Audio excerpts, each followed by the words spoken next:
and good morning, everybody, and welcome to Tech Care. Today we have none other than the handsome-looking and brilliant Charles Armitage with us today from Florence. Good morning, Charles. Good morning, Morton. Handsome is a bit of an overstatement, but... Well, I can see you here, so I know what I'm talking about. So are you tired? You've been to the Future 50 dinner last night. How was it? I was at the Future 50 dinner, Morton. It was great, thank you. I'm not tired. I'm full of energy and ready to go. But we got accepted onto this program run by Tech Nation, which is supported by the Department of Culture, Media and Sport, to help support growth stage tech companies in the UK and help them navigate some scaling challenges. So we were at the launch party of that last night, or launch dinner last night, and it was fantastic. I met some really interesting people and really excited about the program, what it can help us achieve. I can totally get that. I wish that was me. But hey, tell us a bit more about then. I'm 100% sure everybody that's listening in now will think about having seen perhaps a post on Florence attracting a hell of a lot of funding this year. Tell us a bit about what's the plans? What's the plans? So we raised a round of venture financing in this Q2 this year, so just before the summer, of some new investors, which was really, really exciting. It was definitely a good validation for the team of the work we've been doing so far. So it was really great to get that over the line. But we've raised this money, and we've got 4 things we want to do, and I guess it's all about taking more steps towards the goal of what we want to be, which is the technology that powers the health and care workforce, and we are deploying it in four things actually. So the first is UK social care. So that really is our home and something that I think we're quite good at, I think, and hopefully have some happy customers. And we want to grow that more in UK social care, bring on more nurses, more care workers, more care providers, and help them manage some of the challenges that they're facing with their workforce at the moment. So that's kind of our number one priority. But we're also using the money to explore some other avenues. So we want to start working a bit more with the NHS, which is not only a very small scale customer of ours at the moment. And we think there's some interesting things we can do to help workforce challenges within the public sector. We want to expand internationally, so we're launching in France, across France and Germany and Canada at the moment. Whoa. And we're also, the thing I'm most excited about actually is what we're doing with our academy, our learning platform, wow. Which is the fourth thing, which is we want to create, or are creating, ideally the go-to portfolio management and learning platform for health and social care workers across the world, actually. That sounds fantastic. Let's stay with that a bit. What can a person do with that academy? What can a person do with the academy? Well, today, academy, you can just do training and e-learning. It's all free. There's a load of really good content in there. And the origin story of Academy was we needed something to help us train our own nurses and care workers that we use in Florence. And so we created a platform, created some great content with some really, really awesome authors.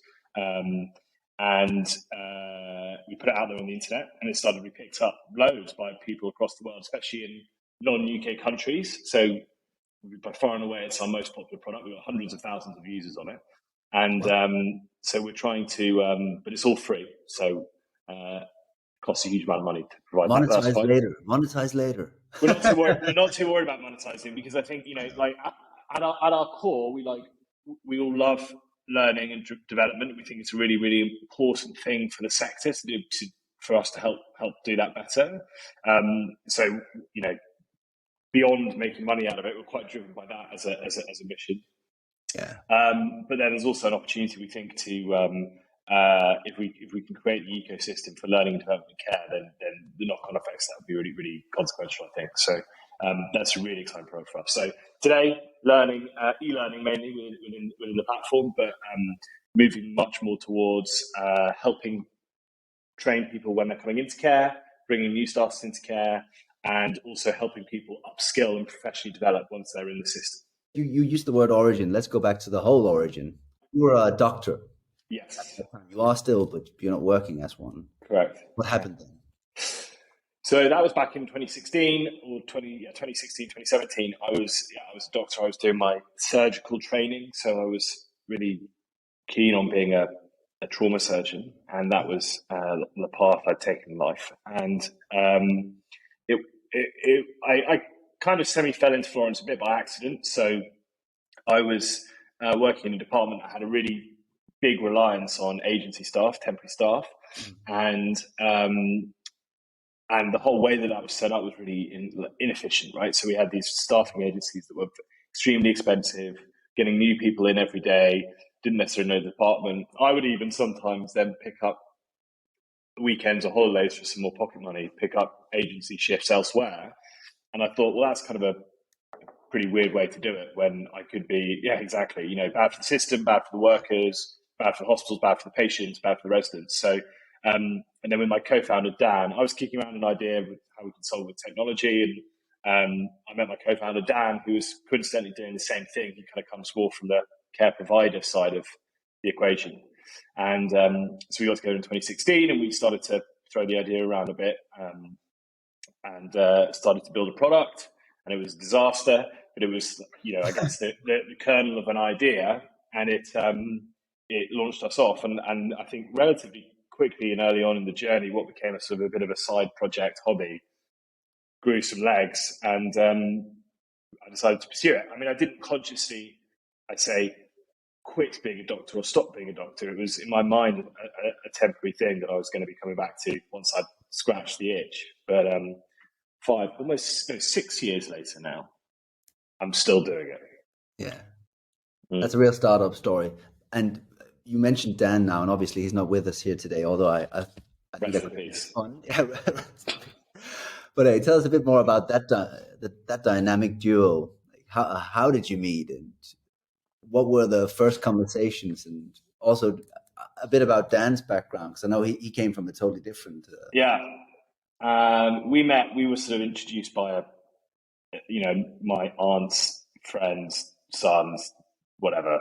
Sort of mutual connection, and we it was like almost like speed dating. I remember felt like a blind date. We went to met at a pub in South London and had a few drinks and started to talk about understand each other and understand our backgrounds, and realized we were kind of both thinking and aware of the same problem but from different sides. So I was a doctor. Dan was at the time working in. He was originally in the military, then working in financial services, but does some charity work where he was like a non-executive director of a housing charity that ran some care homes. So was coming at the staff and was experiencing a lot of those staffing challenges from the provider side. And that's originally how he kind of came up with the idea. So it was quite a good, I guess, sort of like, customer match. We both understood either side of the customer. Yeah. And I guess we didn't know it at the time, but as much as he annoys me, like we're a pretty good values match. So we both think about we both have fairly similar ideas of what we think is important in life, and respect for the sector and respect for people that work in it. Really being all about the customer, and often trying to do just the right thing and have fun while doing it. So we're a good match from that point of view. Yeah, I've met the two of you together, and you certainly seem like a good match also. Yeah. Mm-hmm. So you meet, and you have a great sort of first iteration on the product. It doesn't really come through. There's no commercialization to begin with. Then what happens? Well, we didn't really have a great first iteration on the product. The original deal was Dan's a bit older and he's got a family, and he had at the time quite a sort of, stable job. So the original deal was for the first few months, he put a bit of capital in, and I kind of, did some of the, quit my job essentially. Yeah. He joined pretty sharpish after that. But the first little bit of money that he put in, neither of us knew anything about building a tech product. I mean, I still don't really know much about it, but so we went and we tried to find a freelancer on the internet to build this idea we had for, temporary staff and marketplace for healthcare, social care. And we didn't have very much money, and we had a list of 1,000 things we needed to do. And we found someone on the internet who would do it, and it was an absolute disaster. We hadn't been, so kind of got it delivered to us, and it just didn't work. We hadn't really used it, developed it with users. We hadn't really done any testing. We hadn't done anything like an MVP. We kind of just said, this is what we think it should look like. Go and build it and come back to us. So completely the wrong thing to do. Go ahead. Yeah, and ended up having to throw it in the bin. So all of that money we spent on that product, we threw away. But ultimately, it was for the best, because it meant that, we were then at the point where we didn't have a product. We were kind of half baked, half pregnant, as it were. And we ended up by that point, we got some potential early customers. And so we ended up, our MVP, we threw that product out the window, and our MVP was just a Google Sheet. So we hacked together kind of functionality with Google Sheets and, Zapier links and all those kind of like fun little techie things you can use. And it worked, and the kind of customers liked it. And it kind of, I guess, validated the idea, and was actually ultimately, obviously, the thing we should have done first off before we did build any kind of product was, sit with some users and test stuff out and see what we could do. And it was enough to then get those early customers, get a bit of validation, get a bit of like trading through this early platform. And then we raised a little bit more money off the back of that, and then used that to hire our own team. We went from there. So it was a strong early lesson in how not to do things.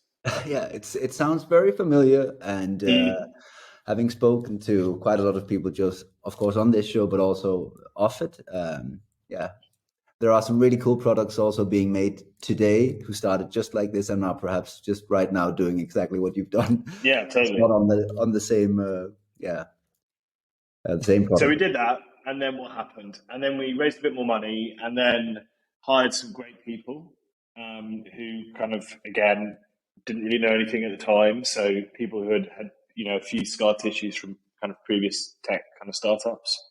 And we went from there. And then, just slowly and steadily, you build more customers, you listen to them, you do things to try and help them, you put the customers first, and you build a team around that. And here we are today. So what's the first chapter? What's the first, can you remember or recall the feeling you have of some kind of an interaction or a validation throughout that early years still, where you can see that now someone's actually telling you directly or indirectly, this has a huge potential, this is going to actually fly in some capacity? Yeah, I mean, definitely. I used to, in the early days, because obviously when in the early days when things don't work that well, you trade a lot on your relationships with people. So developing really close, strong relationships with your customers is really key. Mm-hmm. And so in the early days, the first sort of nurses we had on the platform, you drive them to a shift, or go meet them for a drink, or whatever, because it's a great learning opportunity as well, and you develop quite strong relationships with them. So I think, through developing those relationships, I think we realized pretty quickly that we were onto something. And then I guess it was definitely like a strong commercial validation. I remember the strongest commercial validation we got, which was, within our first year, one of our biggest kind of enterprise customers, big care home group, wanted to roll that out across their whole company.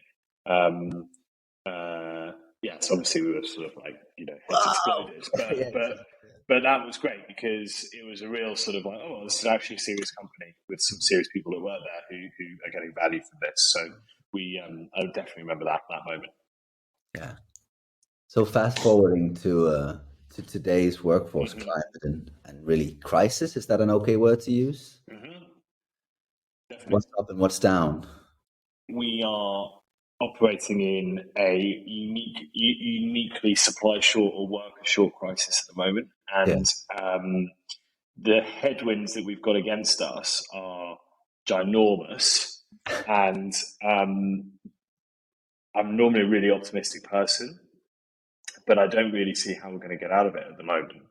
I think I've got an idea, but I don't think it's going to be easy to put into practice.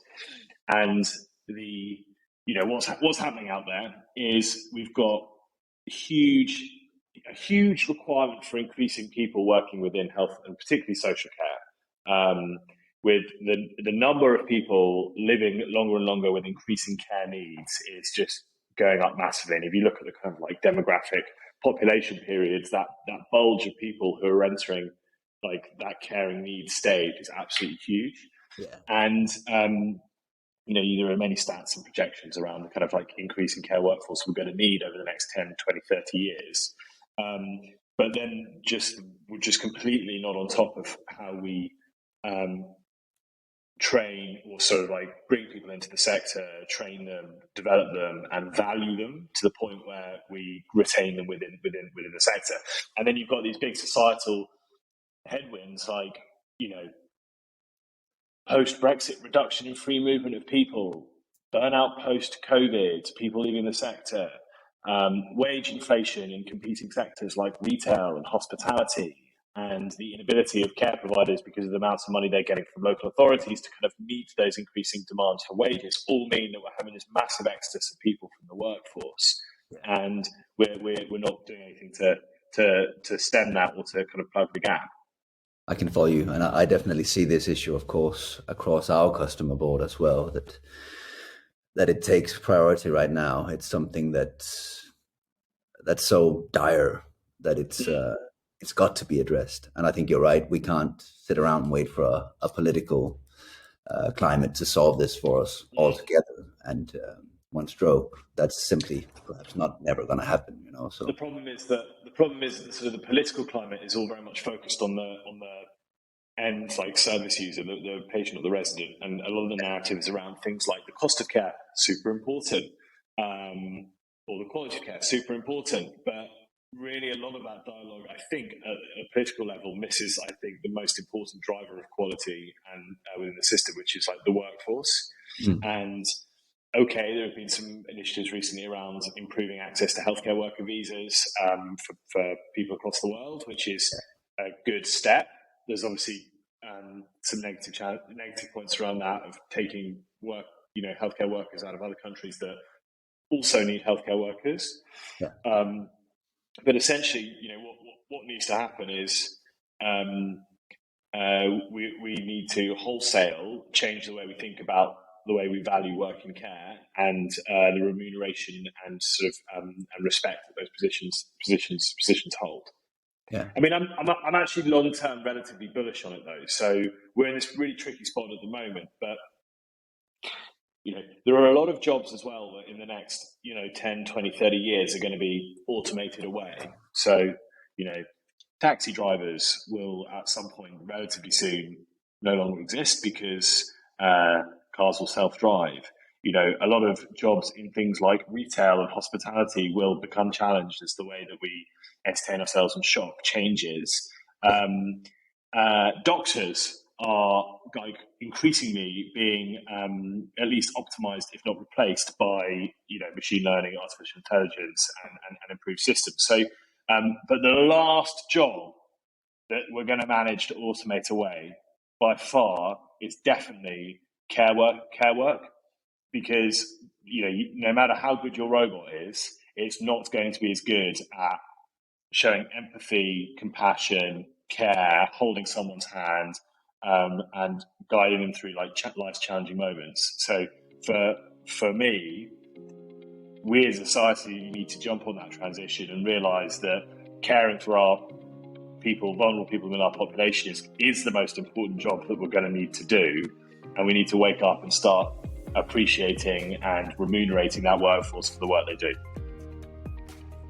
That was some speech. I could hear that in one of the houses. Come on with it, Charles. Okay. No, but you're really right, and I think contradictory to what you're saying, a lot of people in care sometimes, when we implement Sequoia, or I'm pretty sure that you've come across it too, feel scared or frightened that actually when we do things digitally instead of on paper or whatever it is, then what's it going to do to the need for me being here? But obviously it's not going to do anything to that. It's only going to help and support you and amplify what you're doing really well already. And I think that's a really good point. And to our producer, Balo, this is definitely going to be the headline for the show, isn't it? Charles, I think it's also a really good place to end our conversation this morning. Any last words? Just that it's been a pleasure to be here, Morten. I'm very grateful for the work that you do and for having me on your show. And I look forward to seeing you soon. Thank you. That's heartwarming. Everybody, have a nice Saturday. Talk soon. Bye.